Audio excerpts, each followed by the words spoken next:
Kita ni nak ikut semua, nak ikut sempat saja. Orang itu Bon Odori, Bon Odori. Bon Odori ni dia satu perayaan orang mati, roh orang mati selama 3 hari, dan kepercayaan itu ialah kepercayaan Buddha, Japanese Buddha.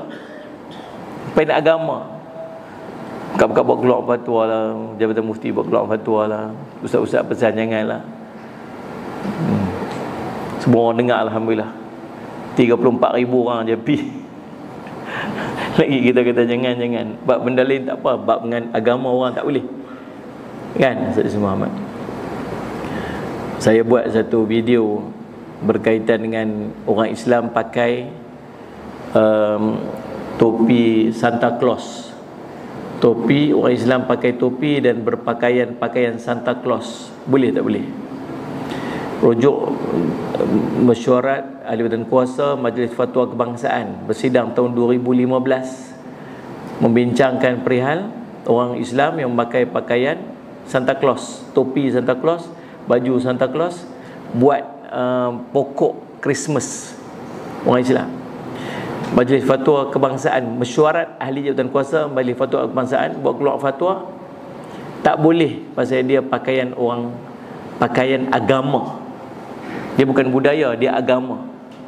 Dia apa berkait dengan agama tak boleh. Man tasyabi qaumin fa minhum. Siapa yang menyerupai satu kaum maka dia termasuk dalam kaum tersebut. Dalam bab budaya tak apa lagi. Tuan-tuan sambut tahun baru Cina tak apa, sebab dia budaya. Tapi kalau ada perayaan, dalam perayaan itu yang ada kaitan dengan agama dia, tentu tak boleh. Kena bezakan di antara agama dengan budaya. Kita buat video tu tuan-tuan tahu 2,000 pekat-pekat hantam termasuk orang Islam.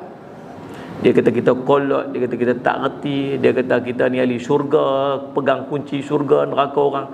Saya tak kata pun, saya kata merujuk kepada keputusan Majlis Fatwa ini yang diputuskan oleh ahli jabatan kuasa, bukan seorang. Para ulama duduk semua dengan jawatan masing-masing, table buat hujah masing-masing, buat keluar kitab dan sebagainya. Keputusan dia tak boleh, orang Islam tak boleh pasal dia urusan agama. Faham tak ni? Tapi orang tak boleh terima. Nabi dulu sampai rambut pun tak mau sama macam orang bukan Islam. Saya saja duduk sembang dengan kawan-kawan lah. Saja duduk sembang dengan kawan-kawan kat Kedah lah, kira ustaz-ustaz ni. Kita ni mai tahun baru, mau sambut tahun baru lah 1 hari bulan Januari kan. Bunga api kan. Pekat turun habis semua geng-geng JK masjid surau kosong itu, pekat turun pergi berimpun tak mana tapi tengok bunga api. Dia kata boleh kat depa semua. Nombor 1 tu, kalender tu bukan kalender kita. Kalender tu kalender orang Nasrani. Depa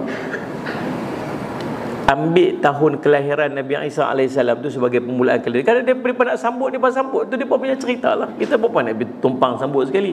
Tak apalah saja nak seronok-seronok. Tapi kita boleh bayang tak, semua benda ada. Nombor 1 bunyi loceng. 3, 2, 1 dong dong dong. Agama apa nak panggil orang semayang pakai loceng? Kristian.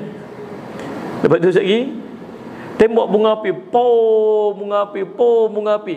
Agama apa yang merayakan perayaan-perayaan yang menggunakan api? Agama Majusi. Ni saja sembang kami ialah, bukannya berhujah sangat pun, saja bersembang. Lepas tu lah ni pula pakai trompet, mau pakai pet tiup pakai trompet. Agama